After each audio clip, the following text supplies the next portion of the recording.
Formula One is ready for another driver change in the upcoming weeks, if an improvement cannot be visible from the AlphaTauri driver Nyck de Vries within the next 3 Grand Prix.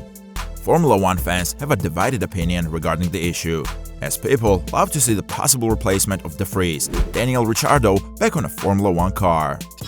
However, de Vries is a talented driver and people think that he should be given more chances to settle at his new team, like the Italian racing team allowed for Yuki Tsunoda last year. Unfortunately, Red Bull is very famous for destroying the careers of young Formula One drivers over several years.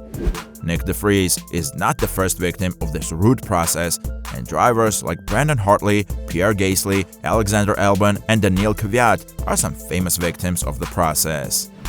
Here, we will discuss the latest updates related to the replacement issue of Nyck de Vries through this video. Before we proceed, hit the subscribe button and smash the bell icon for more exciting updates. Red Bull advisor Dr. Helmut Marko has already threatened de Vries with a possible replacement, stating that Spanish GP will be the deadline for him. That means the Dutchman's position within the team will be guaranteed only till the mid-June. If he fails, someone will take his seat at AlphaTauri. Nothing will happen in the next 3 races. We spoke to de Vries and he agrees with us. He needs to improve. The gap to teammate Yuki Tsunoda, who is doing a great job, is too big. To use footballer jargon, Nyck has a yellow card, but not the red one yet. If he improves, a driver change will not be an issue, Marko said. According to the latest rumors, Red Bull reserve driver Daniel Ricciardo has visited the AlphaTauri headquarters in Faenza recently to finish his seat fitting in the AlphaTauri Challenger. That means everything is ready for the replacement after the Spanish GP, as according to the warning given by Red Bull advisor Dr. Helmut Marko. But an official announcement hasn't been announced yet regarding the seat fitting, and some reports claim this as totally fake news. Ricciardo flew to Europe just after the Miami GP with the intention of attending the wedding of his 2 close friends. Sometimes these rumors may build upon this Ricciardo's European tour. But talking about available replacement options for AlphaTauri team, Dr. Marko said, quote, "If the worst came to the worst, we would fall back on our pool of young talent. We are talking specifically about Liam Lawson and Ayumu Iwasa. Ricciardo is not an issue." That means Ricciardo's place within AlphaTauri as the only possible replacement of Nyck de Vries is not guaranteed. Red Bull can turn towards some fresh faces like Liam Lawson and Ayumu Iwasa, who are currently competing in F2, other than Daniel Ricciardo, who failed previously at McLaren over 2 seasons. Expressing his thoughts about the role of Ricciardo within the Red Bull team, Christian Horner once said, quote, "Daniel will be attending some races. Obviously, he will be our reserve driver for those events. He will probably do some tire testing for us to help out with the Pirelli program that gets distributed around the teams. He will be doing some work in the simulator, so he will be doing more of those activities."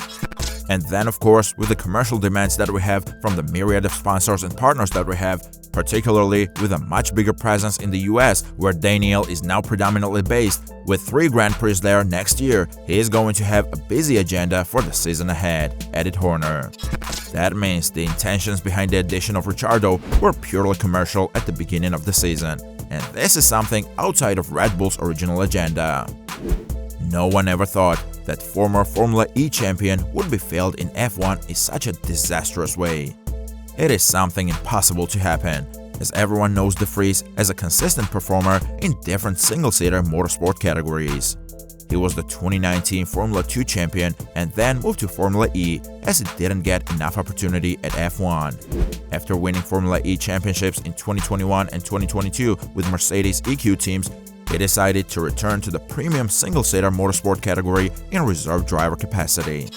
Last year, he debuted in F1 with Williams F1 as the replacement of Alexander Albon at the Spanish GP. Then he got one more opportunity at McLaren as the replacement of Lando Norris during the 2022 Sao Paulo Grand Prix. On all those occasions, his performances were sufficient enough to catch the attention of Red Bull advisor Helmut Marko.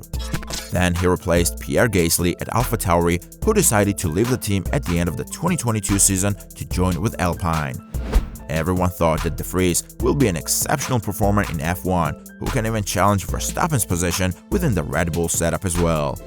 But since the commencement of the season, de Vries always fell to the bottom 5 of the pack despite his teammate Yuki Tsunoda always remaining close to P10 or P11 at the end of most of the races. Nyck de Vries' story aligns closely with the story of Brandon Hartley, who drove for AlphaTauri in 2018 when it was Toro Rosso. Both Hartley and de Vries are not graduates of the Red Bull driver development programs, and they were added to the Red Bull sister team's driver lineup based on their performance in other racing categories. Hartley's decision came with his achievements in endurance racing, and de Vries' decision on F2 and FE achievements. But both failed to live up to the expectations just after the first 5 or 6 races of the season. But Hartley was lucky enough to survive throughout his debut season, and de Vries doesn't appear to possess the same luck, as he is going to lose his seat in mid-June if he will not be able to demonstrate a significant improvement. What do you think about de Vries' issue at AlphaTauri? Should he be replaced or not? If your answer is yes, who will be the best replacement option? Share your thoughts in the comment section below. Thank you very much for watching the video. If you enjoyed the video, subscribe to the channel to get more exciting Formula 1 news. See you guys in the next video. Goodbye.